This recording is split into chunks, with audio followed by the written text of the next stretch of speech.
Muy buenas tardes.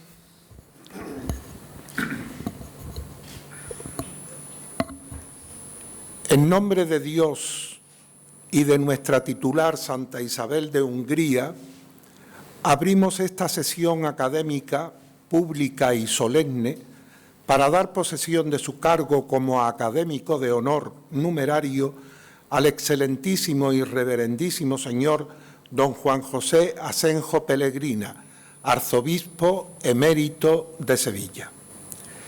Excelentísimo y reverendísimo señor don José Ángel Sáenz Menese, arzobispo metropolitano hispalense. Excelentísimo señor don Benito Valdés, presidente del Instituto de Reales Academias y Academias de Andalucía.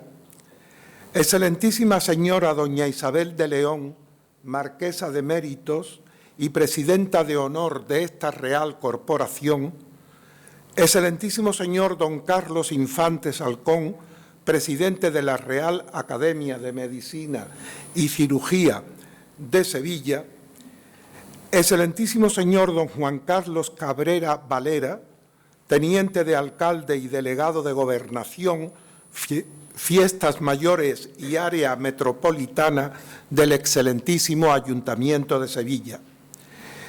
Ilustrísimo señor don Joaquín Guajardo Fajardo y Carmona, marqués de la Peña de los Enamorados, archivero de la Real Maestranza de Caballería de Sevilla.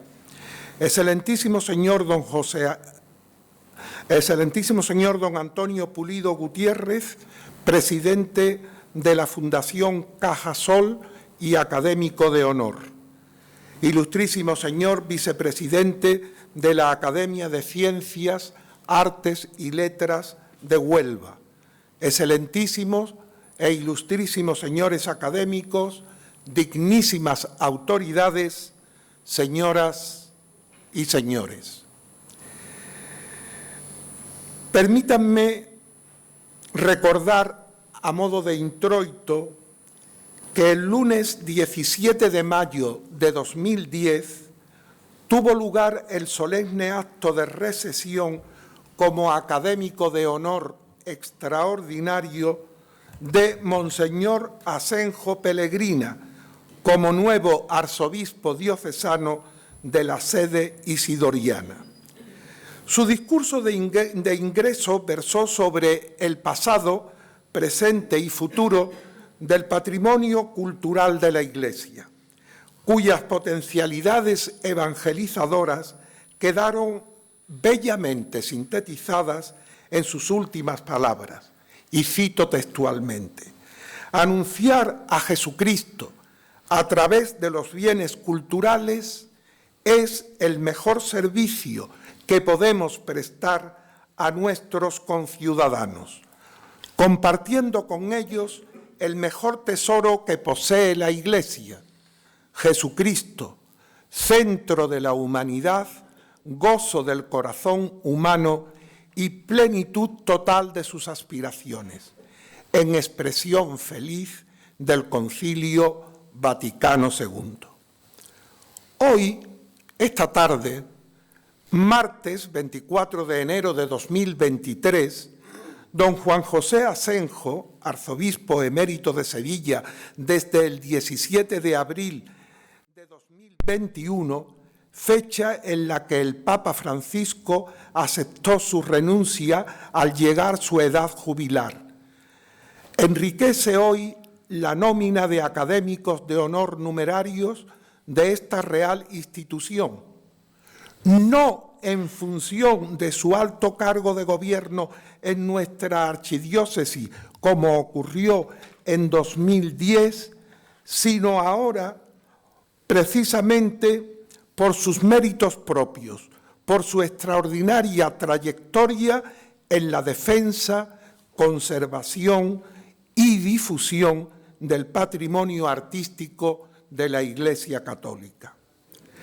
Como prueba de todo ello, baste recordar que don Juan José Asenjo Pellegrina, nacido en Sigüenza, Guadalajara, en 1945, cursó sus estudios eclesiásticos en el Seminario Diocesano saguntino, siendo ordenado sacerdote el 21 de septiembre de 1969. Es licenciado en Teología por la Facultad Teológica del Norte de España, en la sede de Burgos, en 1971. Entre 1977 y 1979 amplió estudios en Roma, donde realizó los cursos de doctorado en Teología en la Pontificia Universidad Gregoriana y las diplomaturas de Archivística y Biblioteconomía en las escuelas del Archivo Secreto y de la Biblioteca Apostólica Vaticana. En su diócesis de Sigüenza trabajó en la enseñanza y en la formación sacerdotal. Fue profesor de Eclesiología e Historia de la Iglesia en el Seminario Diocesano desde 1971 a 1997 y vicerrector de dicho centro entre 1974 y 1977. Estuvo vinculado muy especialmente al patrimonio cultural como director del Archivo Histórico Diocesano entre 1979 y 1981. Fue también canónigo encargado del patrimonio artístico desde 1985 a 1997 y delegado diocesano para el patrimonio cultural entre 1985 y 1993. Precisamente, en 1993 fue nombrado vicesecretario para Asuntos Generales de la Conferencia Episcopal Española, cargo que desempeñó hasta su ordenación episcopal el 20 de abril de 1997 como obispo auxiliar de Toledo y titular de Iciriana, por designación de nuestro recordado San Juan Pablo II. A posteriori, el 27 de septiembre de 2003, tomó posesión como obispo de Córdoba. Luego, el 17 de enero de 2009, comenzó a ejercer el oficio de arzobispo coadjutor de la archidiócesis hispalense y el 5 de noviembre del citado año inició su ministerio como arzobispo de Sevilla al aceptar el Papa Benedicto XVI la renuncia del cardenal Amigo Vallejo. Desde el 17 de abril de 2021, como se sabe, pasó a ser arzobispo emérito de Sevilla, ostentando el cargo de administrador apostólico hasta la toma de posesión de su sucesor, Monseñor José Ángel Sáenz Meneses, el 12 de junio de 2021. Entre 1997 y 1998 fue miembro de la Comisión Episcopal para el Patrimonio Cultural y desde 1998 a 2003 fue secretario general de la Conferencia Episcopal Española. Asimismo, por entonces, fue copresidente de la Comisión Mixta Ministerio de Educación y Cultura y Conferencia Episcopal para el seguimiento del Plan Nacional de Catedrales. Fue también coordinador nacional de la visita apostólica del Papa Juan Pablo II a España en el año 2003. Por su colaboración en la preparación de esta visita papal, el 11 de julio de 2003, a propuesta del Consejo de Ministros, Su Majestad el Rey Juan Carlos I le concedió la Gran Cruz de la Orden de Isabel la Católica.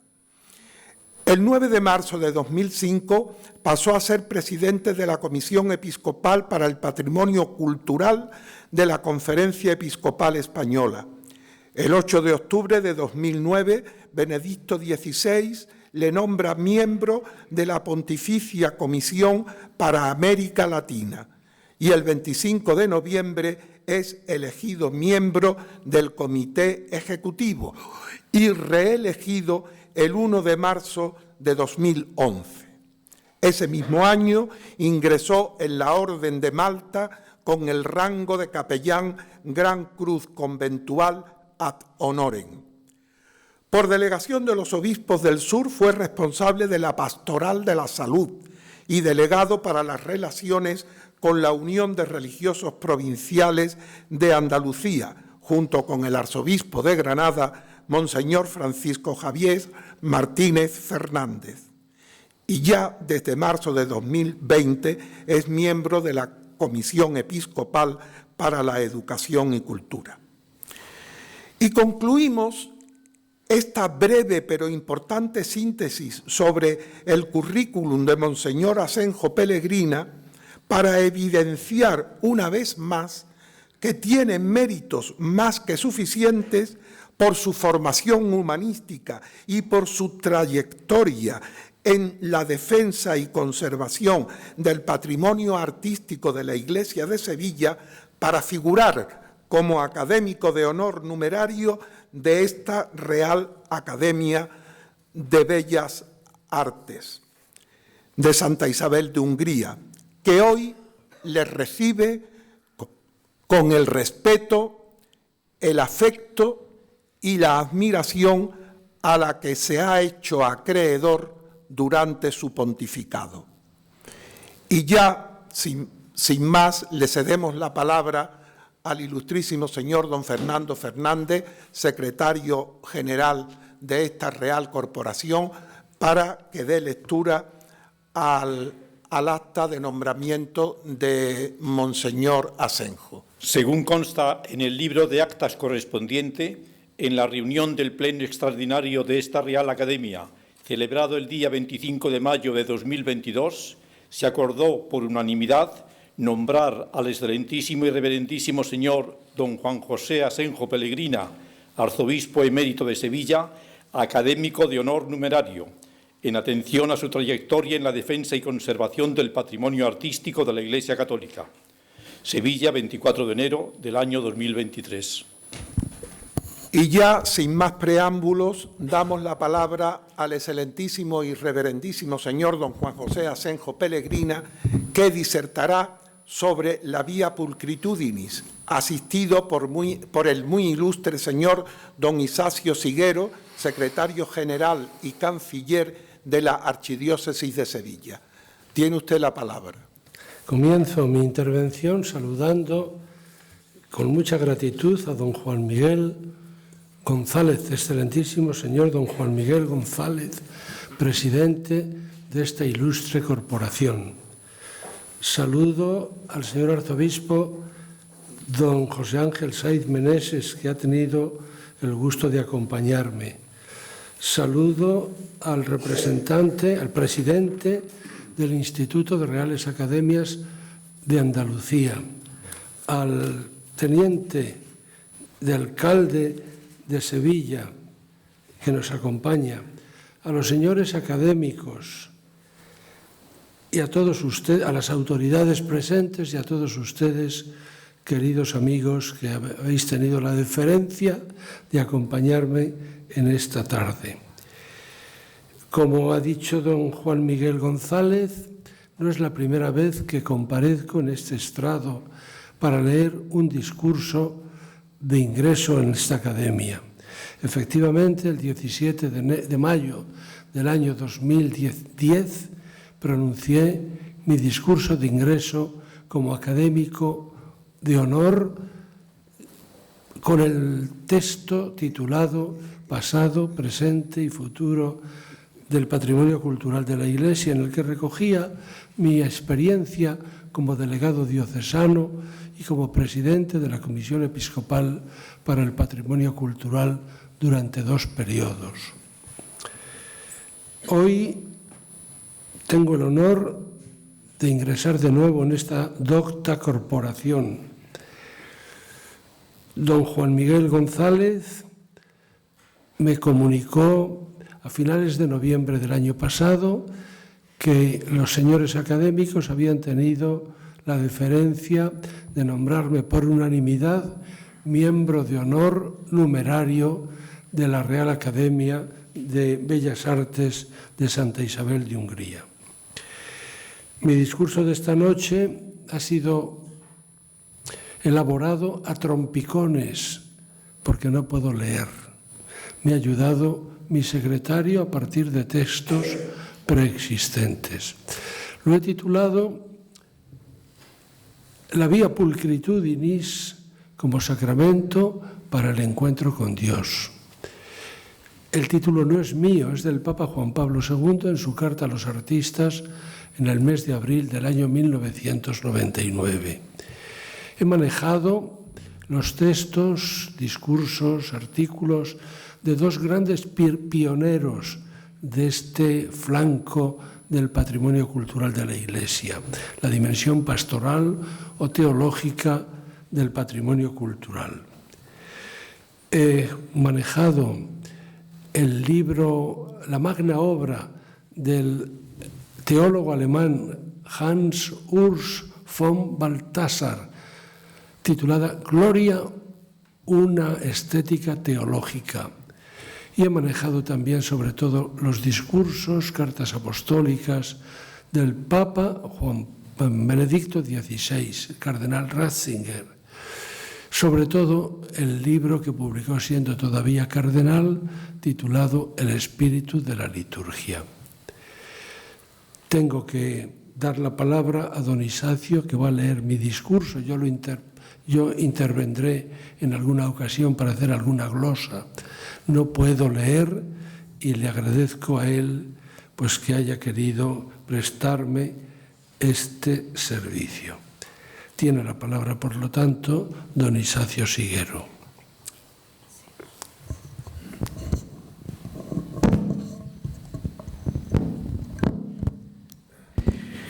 El título de mi intervención es La vía pulcritudinis, sacramento del encuentro con Dios. Me lo sugirió la carta del Papa Juan Pablo II a los artistas de abril de 1999, en la que expresaba su convicción de que el arte cristiano es como un sacramento que nos desvela los misterios de la fe. En los últimos decenios se ha redescubierto la verdadera naturaleza del patrimonio artístico de la Iglesia. Se trata de un conjunto de bienes nacidos de un impulso teologal. El patrimonio cultural de la Iglesia nace en primer término con una finalidad doxológica, es decir, de acuerdo con la etimología griega de la palabra, para la alabanza y la glorificación de Dios.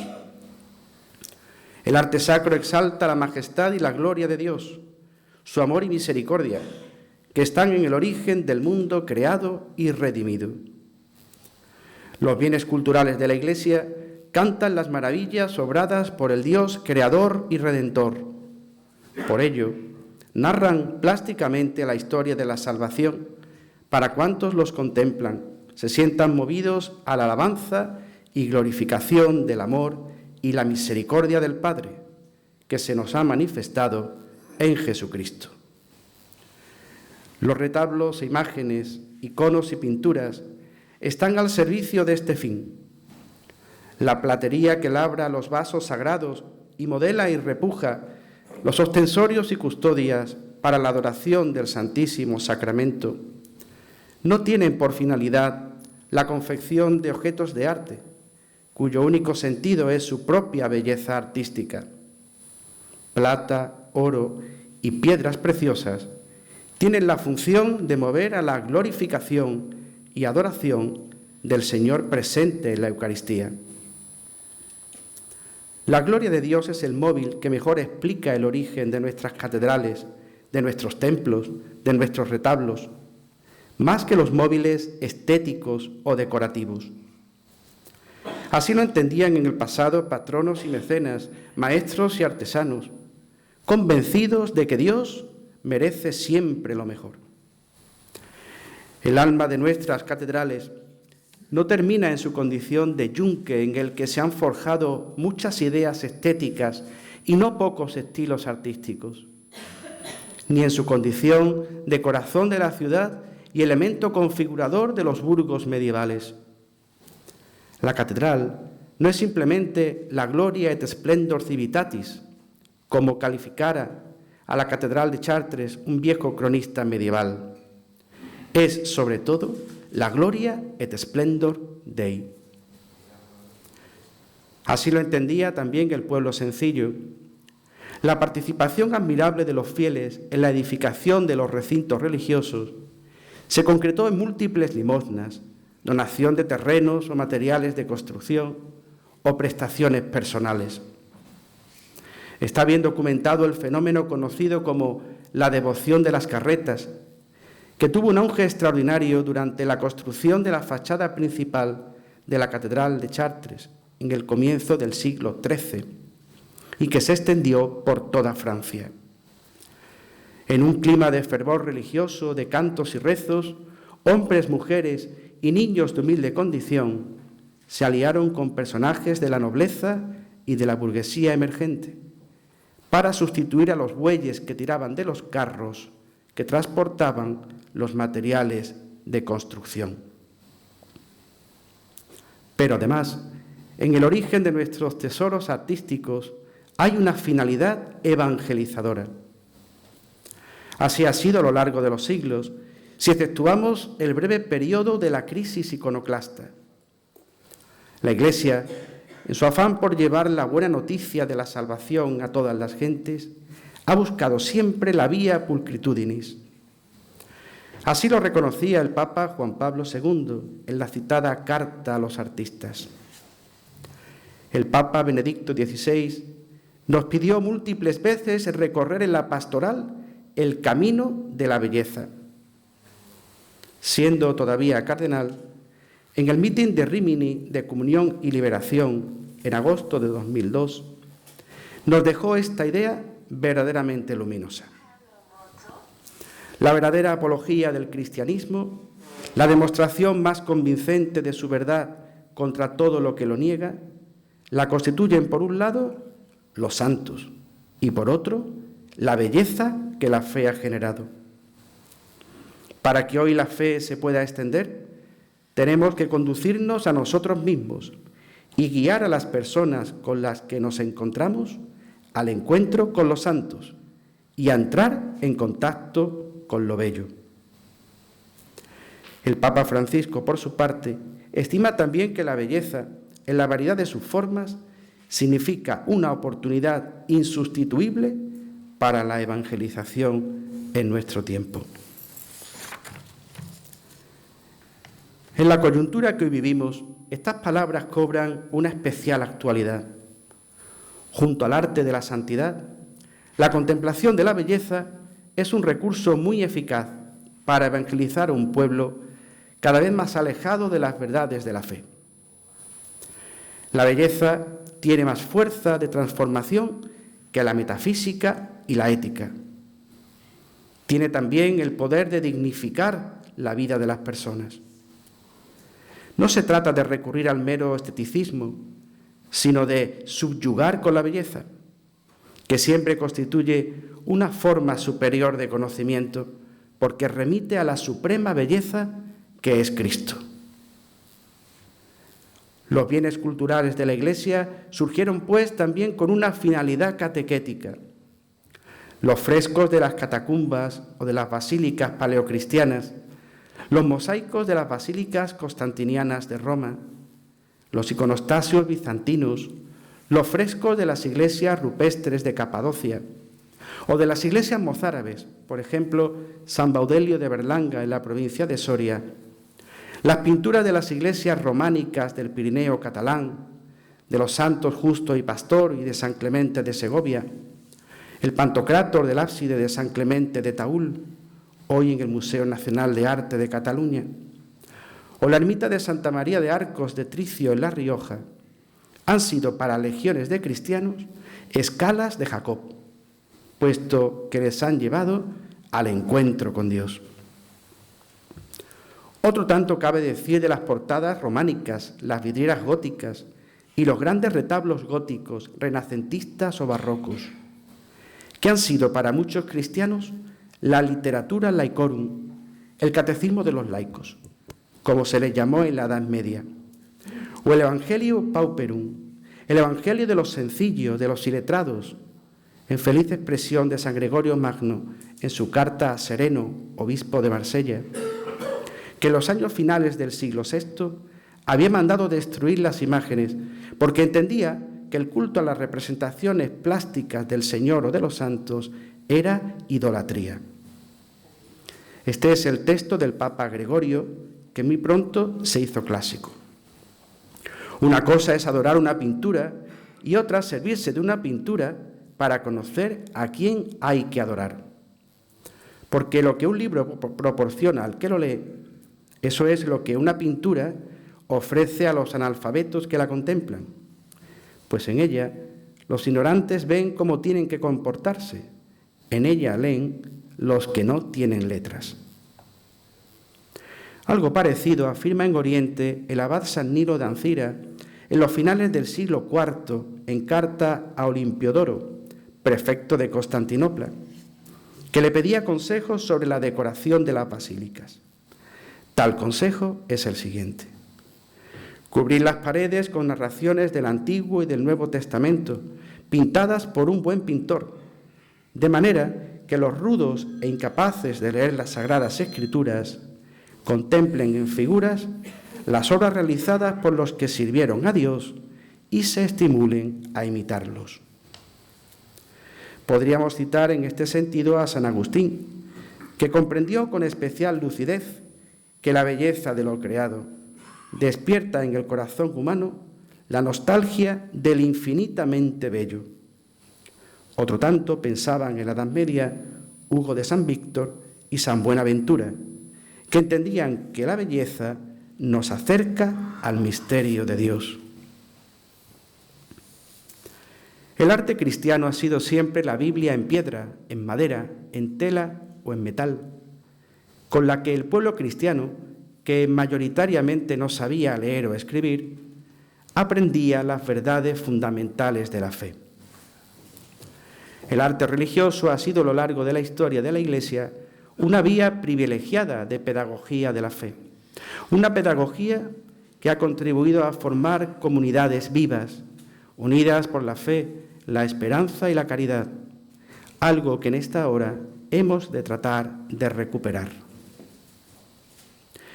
Nuestros bienes culturales narran plásticamente la historia de la salvación que ha sido su fuente de inspiración. Por ello, la iconografía cristiana puede ayudar al conocimiento de la palabra de Dios y de las verdades de la fe que han iluminado a los artistas. Hoy esto es más fácil que en épocas pasadas. Vivimos inmersos en la llamada cultura o idioma de la imagen. El hombre de hoy está más habituado que la generación de nuestros abuelos al mensaje de las imágenes. Estas, en efecto, visualizan el misterio y nos aproximan a él. Bien, pues quiero referirles dos ejemplos de dos personas importantes que en su momento descubrieron la huella de Dios a través del patrimonio cultural de la Iglesia. La primera es el poeta francés Paul Claudel, autor de uno de los textos más hermosos de la literatura contemporánea francesa, la Anunciación a María. Paul Claudel, poeta y diplomático, pierde la fe en su juventud. Y un día de Navidad del año 1886, en la mañana penetra en Notre Dame de París. Se está celebrando la misa de Navidad, se está celebrando la Eucaristía. Él va con una intención aviesa, va buscando argumentos para criticar o para desacreditar a la Iglesia Católica.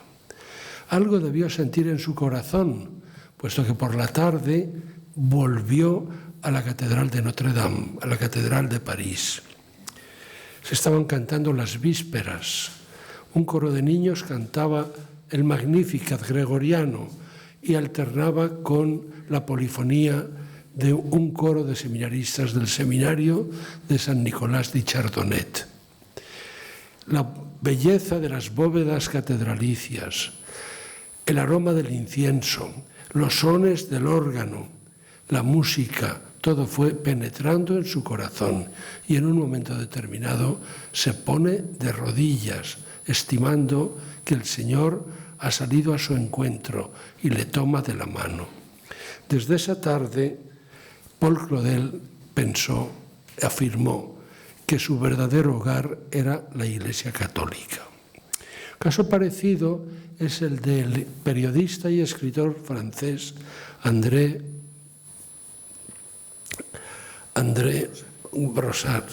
Frossard, sí, hijo del primer secretario del Partido Comunista de Francia, educado en un crudo ateísmo. Una tarde de julio del año 1935 entra en una iglesia, una pequeña iglesia del barrio latino de París, buscando a un amigo. Él después escribirá que también la belleza de esa pequeña iglesia gótica y el fervor de los fieles que estaban adorando el Santísimo tocó su corazón. Se puso de rodillas y, como él escribirá después, sintió la alegría inmensa, la exultación, dice literalmente, del salvado, del náufrago recogido a tiempo. Esta es la alegría que experimentan muchos de los que se encuentran con Jesucristo, Salvador y Redentor, a través del patrimonio cultural de la Iglesia. Adelante.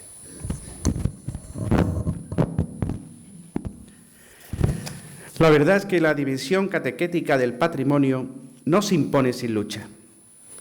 Las primeras generaciones cristianas, deudoras todavía del judaísmo, se resisten a las representaciones figurativas. Pero muy pronto, a partir del año 200, se comienza a decorar con imágenes los lugares de reunión de los cristianos. El hecho de que el Concilio de Elvira, celebrado en el año 300 junto a Granada, lo prohíba, es signo de que la costumbre iba afianzándose en las catacumbas, en las pequeñas iglesias del Asia Menor, en Hispania, y muy pronto, con la libertad de la Iglesia en el año 313, en baptisterios e iglesias del mundo mediterráneo, cuyas paredes se decoran con pinturas al fresco del Antiguo y Nuevo Testamento para la educación en la fe de los nuevos cristianos. El primero que elaboró un programa iconográfico para enseñar las verdades de la fe a través de la belleza fue el poeta de Calahorra, Aurelio Prudencio, hacia el año 400. Dicho programa para la decoración de las basílicas, redactado en verso, es conocido con el nombre de Ditoqueum. Consta de 48 títulos de historias, cada una con 4 versos a modo de rótulos explicativos para otras tantas escenas. Los 24 primeros son del Antiguo Testamento, los otros 24 son escenas del Nuevo Testamento. En suma, se trata de plasmar al fresco una síntesis de la historia de la salvación, leyendo el Antiguo Testamento desde una perspectiva cristológica. El documento final de la Asamblea Plenaria del Pontificio Consejo para la Cultura de marzo de 2006, titulado La Vía Pulcritudinis, camino privilegiado de evangelización y de diálogo, subraya que desde los primeros compases de la vida de la Iglesia, el patrimonio ha sido considerado como un valioso subsidio en el vasto campo de la transmisión de la fe, de la evangelización y de la catequesis. Subraya también la relación profunda entre la belleza, la bondad y el bien. Sigue casi al pie de la letra al gran teólogo alemán Hans Urs von Balthasar, en su obra Gloria, una estética teológica, en la que afirma que nuestra palabra inicial se llama belleza, que es la aureola de resplandor imborrable que rodea a la estrella de la verdad y del bien. Efectivamente, la vía pulcritudinis nos conduce al encuentro con la verdad y con el bien, es decir, con Dios, verdad primera, bien supremo y la hermosura misma.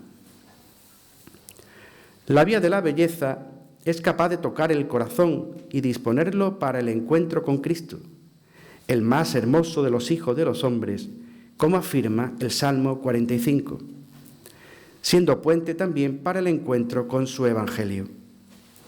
El citado documento del Pontificio Consejo para la Cultura afirma literalmente que la belleza artística suscita la emoción interior, provoca el silencio, el encantamiento, la salida de sí mismo, el éxtasis, donde la persona se encuentra como transportada fuera del mundo sensible por la intensidad del sentimiento experimentado. Afirma también que la vía pulcritudinis invita a los nuevos Agustín de nuestros días, a los buscadores insaciables del amor, de la verdad y de la belleza, a elevarse desde la belleza sensible a la belleza eterna y a descubrir con fervor al Dios Santo, al autor de toda belleza. En el momento presente, todos estamos convocados a la nueva evangelización que, como nos dijera Pablo VI, constituye la dicha y la vocación de la Iglesia, su identidad más profunda.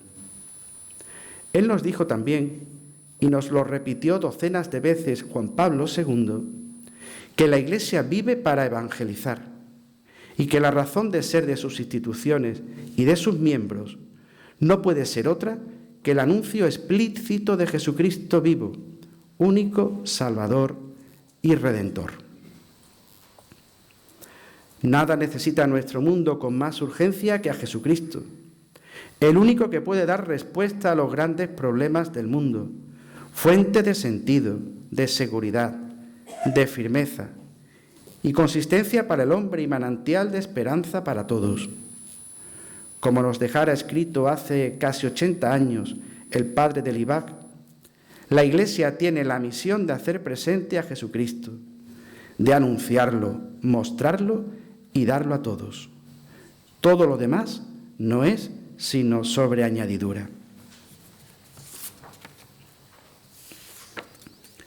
A veces podemos sentir un cierto pudor a la hora de hacer efectiva la misión evangelizadora de nuestros bienes culturales. A veces, al mostrarlos, el mensaje que queremos transmitir es tan implícito que se torna ininteligible, al menos para el pueblo sencillo.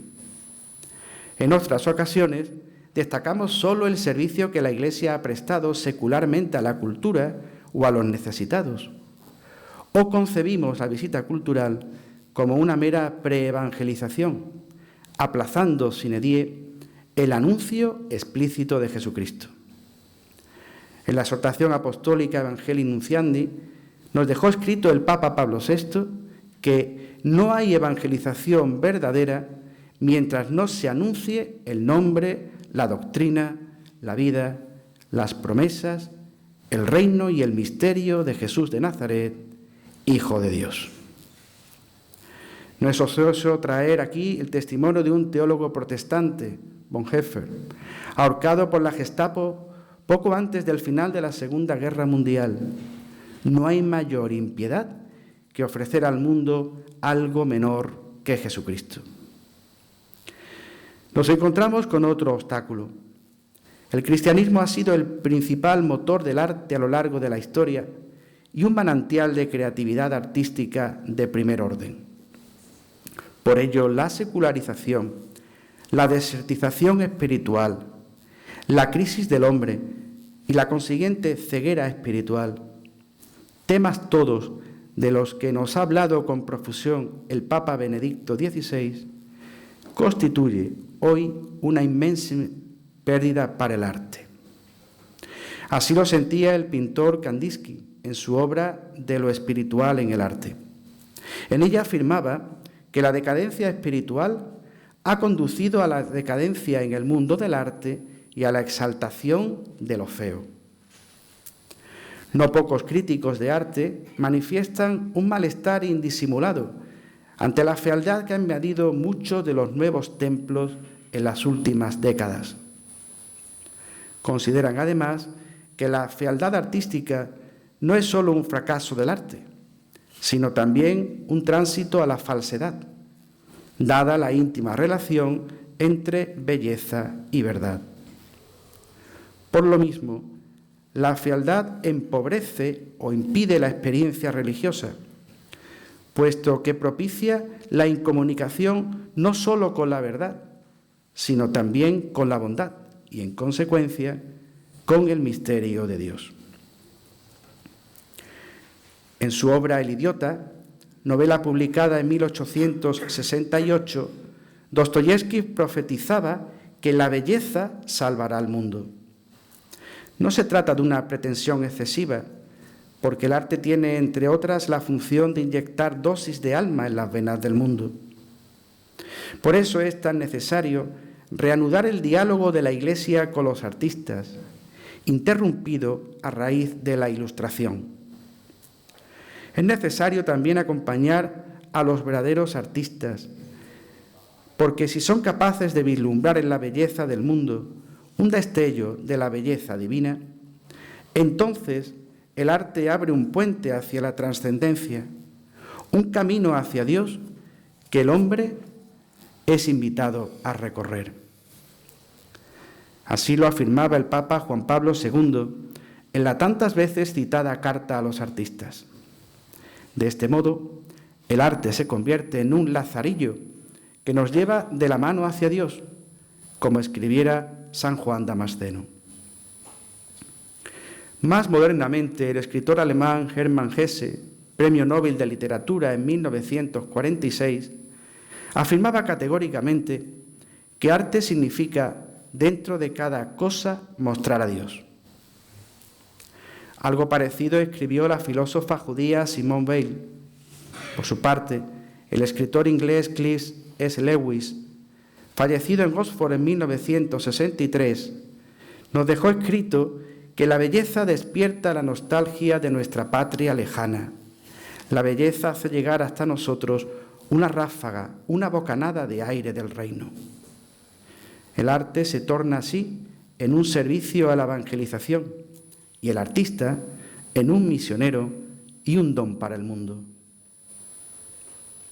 Una vez más quiero repetir que el patrimonio cultural de la Iglesia, es decir, la belleza nacida de la fe y del manantial límpido y fecundo del Evangelio, es un puente tendido hacia la experiencia religiosa.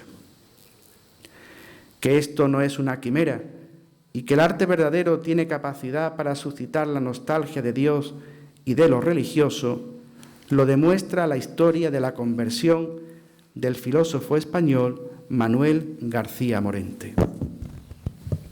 Sí, don Manuel García Morente, catedrático de Metafísica de la Universidad Central, la actual Complutense de Madrid, ateo, militante, republicano. En el año 1937 tiene que exiliarse a París. Allí recibe la noticia de la muerte, el fusilamiento de uno de sus yernos. Y en ese clima de dolor y de angustia, una noche en una vieja pensión de París en la que vivía, escucha en una vieja radio un poema sinfónico del músico Héctor Berlioz, La infancia de Jesús. La música, en este caso, un bien artístico de carácter inmaterial, penetra en su corazón, lo reblandece y en esa noche se encuentra con el Señor, se pone de rodillas llorando, trata de reconstruir fragmentos del Padre Nuestro que él había olvidado hacía cerca de 50 años. Logra reconstruir casi enteramente el Ave María y esa noche se acuesta con el propósito que escribe en su propio diario de, a la mañana siguiente, en cuanto le sea posible, acercarse a una iglesia, comprarse un devocionario, comprar una vida de Cristo, comprar también un Nuevo Testamento. Es la historia preciosa de la conversión de don Manuel García Morente, que después de la Guerra Civil entró en el Seminario de Madrid, se hizo sacerdote, aunque murió prematuramente. Un caso parecido es el del filósofo existencialista católico Gabriel Marcel. Gabriel Marcel, también ateo, que confiesa en sus memorias que su conversión tuvo mucho que ver con el encuentro con un bien artístico también de carácter inmaterial, las cantatas y las pasiones de Juan Sebastián Bach, es decir, la pasión según San Mateo y la pasión según San Juan. Adelante.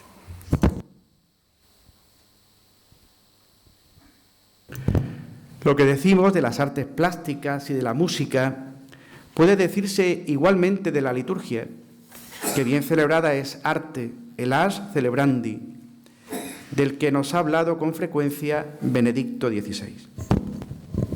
Sí, les refiero un caso poco conocido, el del arzobispo de París y cardenal Jean-Marie Listillet, judío, polaco, llamado Aarón antes de su bautismo. Con su familia tiene que huir de Polonia al comienzo de la Segunda Guerra Mundial para establecerse con sus padres y hermanos en París. Los padres son detenidos y llevados al campo de concentración de Auschwitz, en Polonia, donde morirán. Él queda con sus hermanos en Francia, pero dejan París para trasladarse a Orleans. Una mañana, Aarón Listillet sale de su casa y se encamina a la catedral de Orleans. Él no lo sabe, el Jueves Santo. Les sorprende la hermosura del monumento al Santísimo, la belleza de los cantos de la Eucaristía, la procesión con el Santísimo por las naves catedralicias. Debió quedar muy impresionado de todo lo que en esa tarde había visto, porque a la mañana siguiente volvió a la catedral de Orleans para participar en los cultos del Viernes Santo. También, en este caso, la belleza artística de la liturgia, el ars celebrandi, del que ha hablado con tanta profusión el Papa Benedicto, toca su corazón y esa misma mañana decide solicitar el bautismo en la Iglesia Católica. Entrará en el seminario de Orleans, se ordenará sacerdote de la diócesis de Orleans, será nombrado obispo de Orleans y en el año 1987 es nombrado arzobispo de París y poco después cardenal.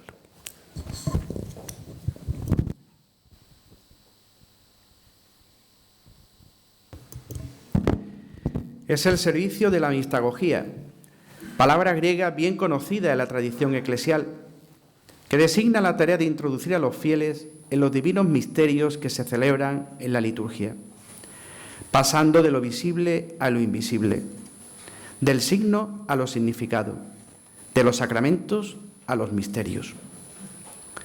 La liturgia celebrada con una solemnidad no efectista, en una iglesia hermosa, con la sobriedad y la sencillez de lo auténtico, y mucho más si está acompañada por una música bella y el complemento de un órgano de tubos, es verdadera cultura, acerca a Dios y abre el camino a lo trascendente y, en definitiva, al encuentro con Él. En mi etapa de presidente de la Comisión Episcopal para el Patrimonio Cultural, reclamé muchas veces a los responsables del patrimonio cultural de la Iglesia en España la necesidad de potenciar la dimensión evangelizadora del patrimonio artístico de la Iglesia. Pedí valentía, audacia y caridad pastoral en los responsables, delegados diocesanos, directores de museos, párrocos o canónigos. Aconsejé también imaginación para articular un discurso discreto, respetuoso y alejado del proselitismo, pero al mismo tiempo explícito, sin complejos, atractivo y convincente en la palabra de los guías y demás técnicas de intermediación. No basta crear museos. Es preciso dotarles de una impronta evangelizadora para que sean, como dice el documento tantas veces citado del Pontificio Consejo para la Cultura, nuevas epifanías de la belleza. Antes de venir a Andalucía, tuve ocasión de conocer cercanamente el patrimonio impresionante de las diócesis de Castilla-León y sus iniciativas pastorales y evangelizadoras, concretadas en el espléndido programa conocido como Edades del Hombre. Ya en Andalucía, he tenido ocasión de conocer la exuberante riqueza artística de esta tierra y he tratado de poner mi granito de arena para poner en marcha en Andalucía algo semejante. Dios quiera que los pasos que hemos ido dando en estos años interrumpidos por la pandemia se vean coronados por el éxito. Las diócesis andaluzas tienen una riqueza artística imponente que debe ser aprovechada en el campo de la enseñanza religiosa escolar, la catequesis y la formación de los laicos cristianos. En la tarea de aprovechar las potencialidades evangelizadoras de nuestro patrimonio, chocamos con una dificultad fundamental, la secularización de la sociedad, impermeable ante lo religioso, y las presiones que la Iglesia recibe cada día de determinadas instancias para que despoje su discurso de referencias a la fe. Pretensión esta contraria a toda lógica, puesto que una obra de arte que ha surgido por y para la fe no puede entenderse sin apelar a la fe que la creó. Efectivamente, el creciente debilitamiento del sentido sagrado del patrimonio religioso, fruto de la secularización que a todos nos envuelve, tiende a considerar únicamente los aspectos estéticos y culturales de estos bienes o su dimensión económica como generadores de riqueza. La Iglesia no niega tales valores culturales ni sus potencialidades turísticas e incluso económicas, que en todo caso serán una redundancia, pero que nunca podrán ser las finalidades decisivas. Y digo esto a propósito de algunas instituciones públicas que están elaborando programas de explotación cultural y turística de algunas catedrales, prescindiendo de su significación y destino religioso. En el fondo, se parte de la base de que lo religioso es algo que pertenece al pasado, a una fase superada de la historia de la humanidad, estando inevitablemente condenado a extinguirse. Tales planes, que ignoran completamente la identidad propia del monumento, en este caso la catedral, entrañan una notable perversión, puesto que la degradan y envilecen. La finalidad de una catedral es muy otra: la gloria de Dios, el culto solemne, la oración, la evangelización y su condición de cátedra del obispo, finalidades todas ellas que justifican su existencia antes y mejor que cualquier otra consideración, todo lo cual entraña una dimensión cultural incontestable. Bien, pues terminamos mi lección de ingreso en esta docta institución. Doy las gracias a don Isacio por el espléndido servicio que me ha prestado. Doy las gracias a don Juan Miguel González y a los señores académicos por la generosidad que han tenido conmigo al nombrarme académico honorario de número. Y les doy las gracias a todos ustedes, autoridades y amigos que me han acompañado en esta noche. Si hemos logrado convencernos de las potencialidades evangelizadoras del patrimonio cultural de la Iglesia, yo doy por bien empleado todo el tiempo y el esfuerzo que me ha costado en mis actuales circunstancias preparar este discurso. Yo estoy convencido de que para muchas personas que no tienen otra conexión con la Iglesia que la visita a los museos, la visita a las catedrales, el patrimonio cultural de la Iglesia bien utilizado puede ser un lazarillo, puede ser un sacramento para el encuentro con Dios, para el encuentro con Cristo, que como ha leído don Juan Miguel González en mi discurso anterior, es el centro de la humanidad, el gozo del corazón del hombre y la plenitud total de sus aspiraciones. El Papa Benedicto XVI, el día 7 de mayo del año 2007, en Aparecida, Brasil, ante todos los obispos latinoamericanos y del Caribe, afirmó que los cristianos sabemos que sin Cristo no hay luz, no hay vida, no hay esperanza, no hay futuro, pues Cristo es la respuesta sobresaliente y satisfactoria a las preguntas del hombre y de la mujer, por la dignidad humana, por la libertad, por los derechos humanos, por la belleza y el derecho. Les agradezco de corazón a todos ustedes su escucha atenta, que Dios se lo pague. Nada más.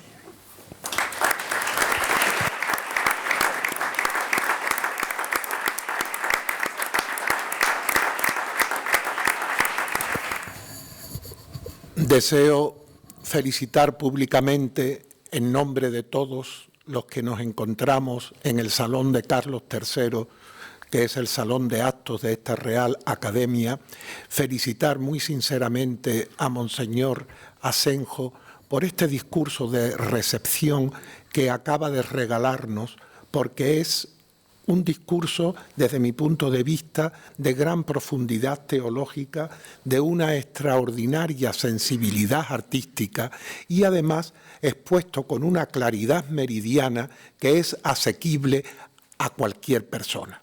Por lo tanto, vaya por delante el aplauso, la acogida siempre fraternal que ha tenido en esta casa y que Dios haga posible que podamos disfrutar durante muchos años.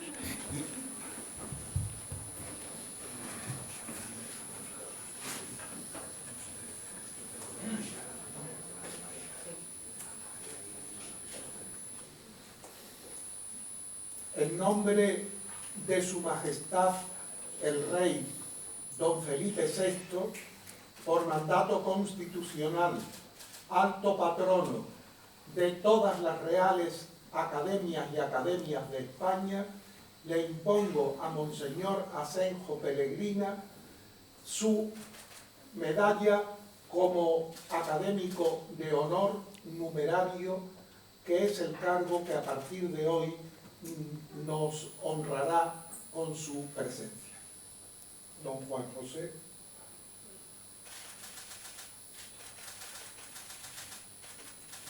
Y a continuación le hacemos entrega del diploma acreditativo de este nombramiento.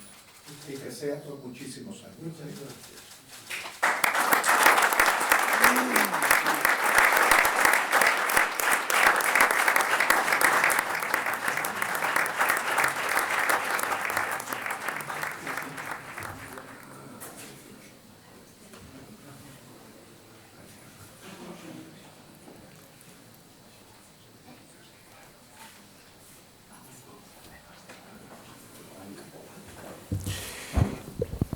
Y para terminar, como estaba previsto, tendremos una audición musical, una audición de la sonata Per arpeggione para viola y piano de Franz Schubert. 1, allegro moderato, 2, adagio y 3, Allegretto a cargo de los siguientes artistas: viola, Álvaro Arrán Lara, y piano, Juan Rodríguez Romero, que es compañero nuestro de la sesión de música y director de la Orquesta de Salzburgo. Con todos ustedes, estos queridos amigos y compañeros.